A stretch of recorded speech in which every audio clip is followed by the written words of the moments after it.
Yeah, I think winners are forever. If you have a winning stock, hold on to it forever.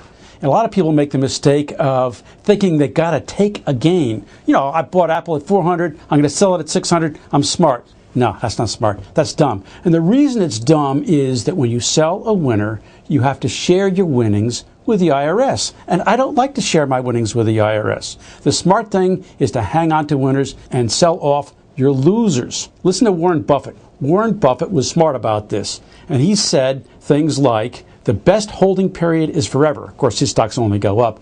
And he's also been known to say things like, I got richest fastest by sitting on my butt.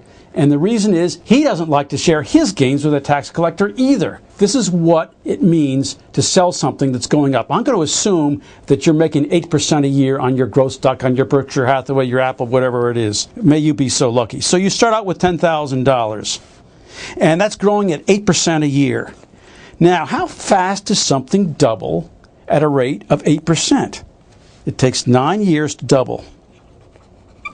So what happens if you hang on for a really long time, like the amount of time you should have been holding Berkshire Hathaway or Apple? 36 years. Let's just suppose you hang on for a really long time, 36 years. Your 8% a year gain, which means it went from 10,000 to 10,800 the first year and kept going 8%, is going to double once, twice, 3 times, 4 times, and that gives you $160,000. That's Mr. Smart.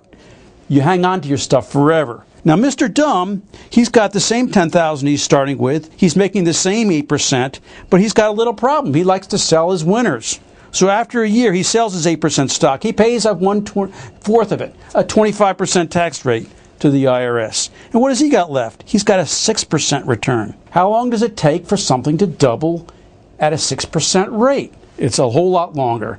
Well, somewhat longer. Instead of 9 years, it's 12 years. So how many doubles does he get over a 36-year holding period? You buy it when you're 30, you sell it when you retire at 66. He gets only 3 doubles. His $10,000 turns into $80,000. So you thought it was a small thing to pay income tax on your gains when you sold them after only a year? It's a big thing. It's a 2-to-1 difference in what you've earned. So what does it mean to buy and hold if you're a smart growth stock picker like the famous Charles Almond?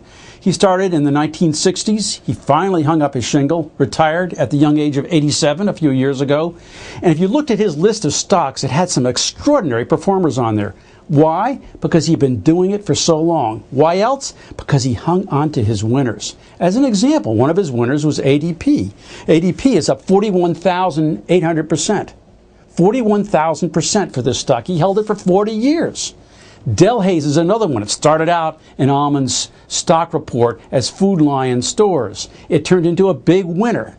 Limited brands, you know about Limited. They have fabulous retailing, and you could have made a lot of money in that, but only if you held on forever. So what does it come down to? The best holding period is holding forever. Just hang on to your winners. Don't share your gains with the tax collector.